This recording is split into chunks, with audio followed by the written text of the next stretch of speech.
taraya.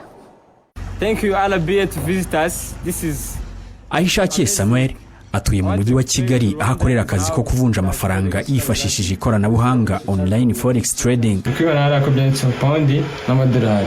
Sibyo? Bisana ngo arabaye comparinga agaciro k'pound mu madolari. Ku meza manini ariho mudasobwa n'ibikoresho bitanga murandasi, abakurikirana uko amafaranga y'amahanga azamuka cyangwa amanuka ugereranije n'andi, nawe akagura cyangwa akagurisha. Muri aka kazi uretse mudasobwa na murandasi ngo hari n'ibindi bikenerwa. Ikintu cya mbere ugomba kudownloadinga ama platform abikoreraho telefone yawe. Zirajya muri downloading yitwa MetaTrader 5, downloading yitwa Trading View niho turebera uburyo isoko riri kugenda, amafaranga agiye atandukanye yo bitandukanye uburyo arimo kugenda.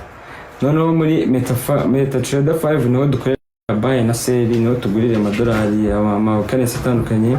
Avuga amadolari kugira abanyarwanda babyumve, niho tugurira amadolari cyangwa andi mafaranga nyine yose ushaka. Mu Rwanda uretse Ahishakiye Samuel hari n'abandi biganjemo urubyiruko bamaze kwinjira muri ubu bucuruzi. Aba barimo na Mugwaneza Barik, aho kimwe na Samuel bahamya ko baritse ibindi bakiyegurira ubu bucuruzi kuko babubonamo inyungu. Nsoza secondaire 2018 natekereje ndavuga ni kugirango